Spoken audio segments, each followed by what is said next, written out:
तो बच्चों आज हम लोग समझेंगे सेक्शन फॉर्मूला विद प्रूफ के साथ समझेंगे और बहुत ही इंटरेस्टिंग वे में समझेंगे ताकि हमें फॉर्मूला को रटना ना पड़े और आसानी तरीके से हम समझ जाएं और साथ ही साथ इसका प्रूफ भी आता है कई एग्जाम में एकेडमिक में। तो आइए हम लोग देखते हैं। इसको समझने के लिए हमें सबसे पहले कार्टेशियन प्लेन को समझना पड़ेगा। इट मींस इसके थ्रू ही हम इस फॉर्मूला को डिराइव करके दिखाएंगे। ठीक है, मान लीजिए कोई ए कोऑर्डिनेट ए है जो कि ए कोऑर्डिनेट है जिसका कोऑर्डिनेट x1, y1 है और एक मान लिया जाए बी कोऑर्डिनेट है जिसका x2, y2 है। ये ए बी क्या बन गई एक लाइन, इस पे एक सी कोऑर्डिनेट लाई कर रहा है between the line A B का जिसका कोऑर्डिनेट एक्स वाई है। अगर x कोऑर्डिनेट का x एक्सिस पे देखा जाए तो ये कितना होगा x1, 0 होगा। y कोऑर्डिनेट 0 क्यों होगा? क्योंकि ये जो कोऑर्डिनेट है लाई कर रहा है x एक्सिस पे। इसी तरीके b का भी देख लेंगे तो ये क्या हो जाएगा x2, 0 हो जाएगा और c की अगर देख लेंगे तो क्या हो जाएगा x, 0 हो जाएगा। तो सेम एज y पे भी हम लोग देखेंगे, यहाँ पे y एक्सिस पे 0, y1 हो जाएगा और यहाँ पे क्या हो जाएगा 0, y हो जाएगा और यहाँ पे क्या हो जाएगा 0, y2 हो जाएगा।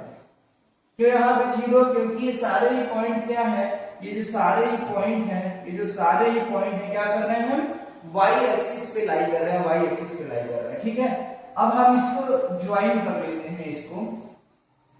तो ये मान लीजिए P है, ये मान लीजिए Q है यहाँ पे, ठीक है।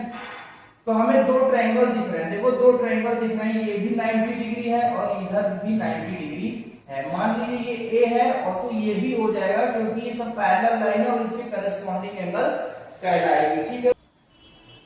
तो हमारा जो ट्रायंगल है AOP जो सिमिलर होगा ट्रायंगल OBQ, ठीक है। तो हमारा देखो AO अपॉन OB हो जाएगा, करस्पॉन्डिंग साइड है, is equals to OP upon BQ, OP upon BQ is equals to AP upon OQ, ठीक है। ये क्या है करस्पॉन्डिंग साइड का रेशियो। अब फिगर से समझ लेते हैं। AO किसके करस्पॉन्डिंग है BO के। अब इसी तरीके OP किसके करस्पॉन्डिंग है BQ के। इसी तरीके AP किसके करस्पॉन्डिंग है OQ के। आया समझ में? तो ये देखिए अब AO और OB हमारा कितना है, AO और OB की अगर बात करें तो AO और OB कितना है, ये मान लेते हैं AO और A और O की डिस्टेंस m है, ठीक है। अब इसी तरीके O और B की डिस्टेंस n है मान लिया। तो अब हमारा जो AO हो जाएगा वो m हो जाएगा और OB जो हो जाएगा वो n हो जाएगा। कोई दिक्कत? OP की डिस्टेंस अगर निकालना हो, OP की डिस्टेंस कहाँ है हमारी, ये OP डिस्टेंस, या तो हम पहले इसको निकाल लेते हैं, ठीक है। AP अपॉन OQ, जब A और OB इसके इक्वल है तो डेफिनेटली AP और OQ भी इक्वल होगा। तो MN is equals to AP upon OQ निकाल लेते हैं। AP कितना डिस्टेंस होगा क्या कोई बता सकता है? ये पूरा यहां से लेकर के ये पूरा x1 है, हमें इतना निकालना है क्या, इतना निकालना है। ये पूरा x1 है और यहाँ ये x1 है और ये पूरा क्या है x है। ये पूरा कितना है x है और इतना क्या है x1 है ना। तो ये x में से x1 को माइनस कर देंगे तो ये डिस्टेंस आ जाएगी।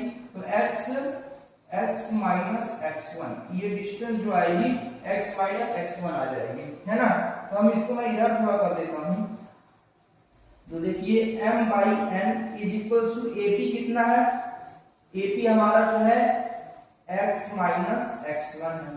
इसी तरीके OQ की बात करें, मतलब ये डिस्टेंस यहां से लेकर के देखो, यहां से लेकर के ये तक पूरा कितना है x2 है, ठीक है। ये कितना है, यहां से लेकर के x2 है और यहां से लेकर के यहां तक कितना x है, कितना है x है ये, ठीक है। तो ये डिस्टेंस जो हमारी निकलेगी वो कितने निकल के आएगी, x2 माइनस x निकल के आएगी, x2 माइनस x निकल करके आएगी। तो ये जो डिस्टेंस हमारी है कितनी है, x2 माइनस x निकल करके आ गई है।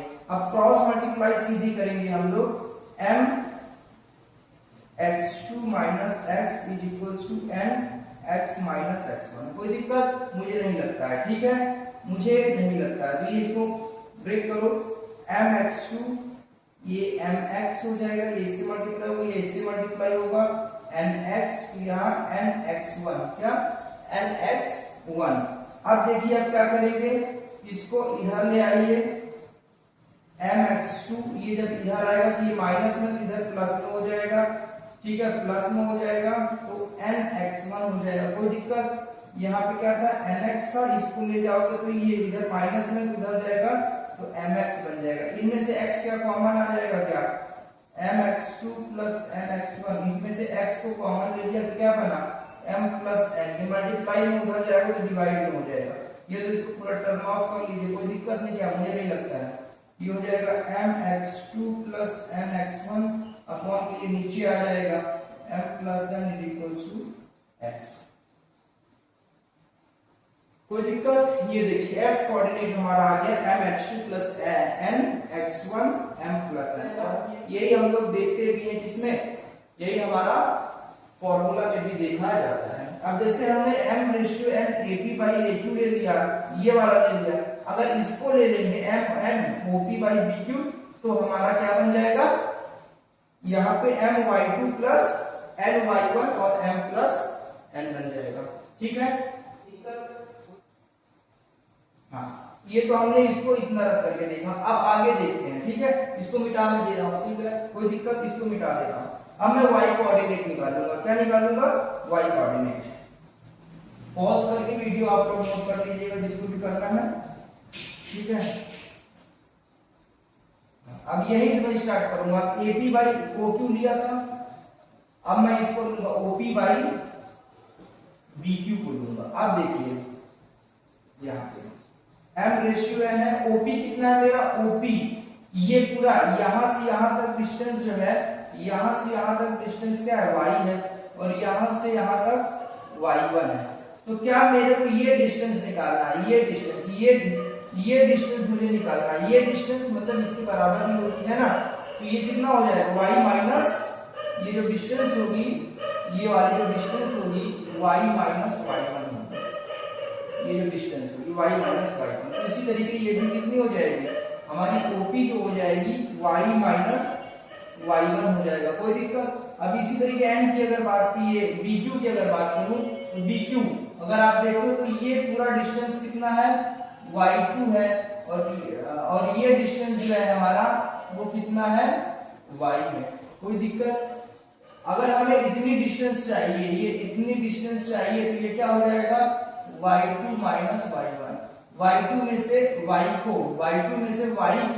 माइनस कर देंगे, मतलब y2 में से y को माइनस कर देंगे तो कितनी तो बचेगी, ये इतनी तो बचेगी ना। तो ये लिख देते हैं क्या, y2 माइनस y2, फिर cross multiply m y2 minus y is equals to n y minus y1। Open करेंगे इसको इससे m y2 my is equals to n y minus n y1। अब ये माइनस में इसको इधर लाओगे और ये माइनस में इसको इधर लाओ, ये हो जाएगा m y2 plus n y1। इसको इधर ले जाओगे तो क्या बनेगा, n y plus m y। कोई दिक्कत, ध्यान से समझिएगा इसको, m y2 मैं इसको उधर ले गया हूं इसलिए प्लस m y आ गया, और इसको इधर ले आया हूं इसलिए n y1 बन गया। अब इनमें से y कॉमन ले लिया जाए तो देखो ये m y2 ये n y1, इसमें से y कॉमन ले लिया, n प्लस m बन गया। तो हमारा y इक्वल्स टू क्या बन गया, ये इंक्रीमेंट इधर आएगा डिवाइड में हो जाएगा, तो m y2 plus n y1 upon का m प्लस m। देखिए ये फॉर्मूला हमारा। तो हम इजी तरीके से प्रूफ करके भी बता दिए, दोनों ही कोऑर्डिनेट पे x y कोऑर्डिनेट आ गया है। इसको नोट कर लीजिए अच्छे से, वीडियो पॉज करो। नॉर्मली तौर पे तो हम केवल सेक्शन फॉर्मूला को ऐसे समझते हैं। नॉर्मली तौर पे हमारा जो सेक्शन फॉर्मूला है, जानते हैं आप क्या होता है, x कोऑर्डिनेट हमारा होता है mx2 प्लस nx1 और m प्लस n, है ना ये। और y कोऑर्डिनेट जो होता है my2 plus ny1 m plus n। कोई दिक्कत, और ये पॉइंट यहाँ पे इसी तरीके अगर पॉइंट एक्सटर्नली डिवाइड करेगा तो यहाँ पे माइनस आ जाता है। ये इंटरनली, ये पॉइंट क्या है, इंटरनली डिवाइड कर रहा है, ठीक है, इंटरनली डिवाइड कर रहा है, इसलिए ये क्या है, ऐसा है। तो ये क्या है, internally. when point O divides a line AB, divides a line AB, here when point O divides a line AB internally, क्या ये इंटरनली है, इसे क्या है, इंटरनली, INTERNALLY, इंटरनली, कोई दिक्कत। और एक्सटर्नली की अगर बात करें तो आइए एक्सटर्नली को भी समझ लेते हैं एक बार, क्योंकि आज मैं इसको पूरा कवर कर दूंगा। अब एक्सटर्नली को आइए देखिए, तो मैं इसको मिटा दे रहा हूं, ठीक है, एक्सटर्नली को मैं इसको मिटा दे रहा हूं। तो मोस्टली जो क्वेश्चन बनते हैं वो आपके इंटरनली से ही बनते हैं, कि जब भी एक पॉइंट है किसी लाइन AB को इंटरनली डिवाइड कर रहा है m/n में, तो आप उस पॉइंट का कोऑर्डिनेट बताइए। अगर अब मैं बोल दूं, ये मान लीजिए A है, ये B है, ये x1, y1 है, ये x2, y2 है। अब कोई पॉइंट ये है एक्सटर्नली बाहर है लाइन के, ठीक है, बाहर है लाइन के, मान लो P पॉइंट है, ये, ठीक है, कोई दिक्कत। अब ये डिस्टेंस फ्रॉम, मतलब इस पॉइंट का डिस्टेंस फ्रॉम x, मतलब a कोऑर्डिनेट से क्या है, मान लीजिए m है, मतलब इस पॉइंट का distance from a coordinate m है, और ये जो b से इसका डिस्टेंस है वो कितना है, n मान लिया, क्या मान लिया, n मान लिया, कोई दिक्कत। अब सिंपल से है, x कोऑर्डिनेट हमें निकालना है कि अगर ये x कोऑर्डिनेट निकालना होता है तो mx2 से, ठीक है, mx2 से, और ये जो n है ये x1 से हो जाएगा। बस अंतर ये हो कि यहाँ माइनस लगेगा, जैसे इंटरनली में प्लस लगा रहता था, यहाँ पे माइनस लगेगा, और यहाँ पे n है, क्रॉस मल्टीप्लाई कर दिया करो यार, बस n इधर x कोऑर्डिनेट निकालो तो x की कोऑर्डिनेट रहेंगे बस, ठीक है। तो n क्या है, x1, यहाँ पे आपका n x1 हो गया, m माइनस n, ये क्या हो गया आपका x कोऑर्डिनेट। y कोऑर्डिनेट इसी तरीके m y2 minus m y1 और m माइनस n, फिनिश, खत्म, है ना। तो ये हो गया हमारा व्हेन एक्सटर्नली। ये क्या है, when a point divide externally, ये एक्सटर्नल पॉइंट, एक्सटर्नल पॉइंट, ठीक है। तो ये जो केस बना, when a point P divide a line externally,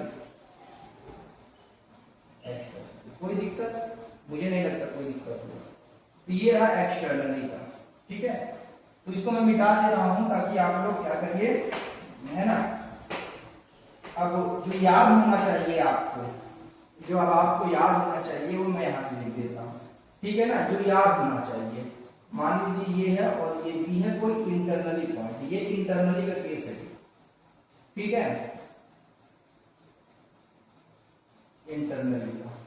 ये m/n है, ये x1, ये x1 y1, ये x2 y2, m/n, ये x, y कोई c कोऑर्डिनेट, ठीक है। और एक्सटर्नली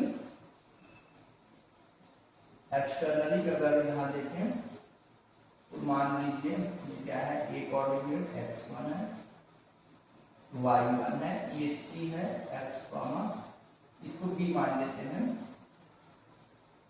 ठीक है, इसको b मान लेते हैं और इसको p मान लेते हैं।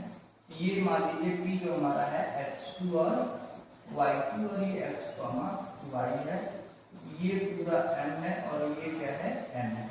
तो देखो इसका फॉर्मूला x कोऑर्डिनेट में क्या बनेगा, mx2 प्लस nx1 अपॉन का m प्लस n। इसी तरीके y का my2 प्लस ny1 अपॉन का m प्लस n, ठीक है। ये इंटरनली करती है, डिवाइड मतलब डिफरेंस बता दे रहा हूँ यहाँ पे, ठीक है। और यहाँ पे x कोऑर्डिनेट जो बनेगा m, हाँ mx2 माइनस nx1 अपॉन का m माइनस n, ये बन गया। और इसी तरीके y का m y2 n y1 upon का m माइनस n, और बाकी मैं प्रूव करके दिखा दिया हूँ यार। दोस्तों यदि अच्छा लगे तो प्लीज लाइक और सब्सक्राइब कर दीजिएगा, ताकि मेरे अंदर मोटिवेशन और बना रहे और मैं और अच्छे तरीके से पढ़ा सकूं और अच्छे तरीके से आपको कॉन्टिन्यूअस बेसिस पे मैं आपको वीडियो प्रोवाइड कर सकूं। तो thanks a lot because you are cooperating a lot as I am watching you guys, because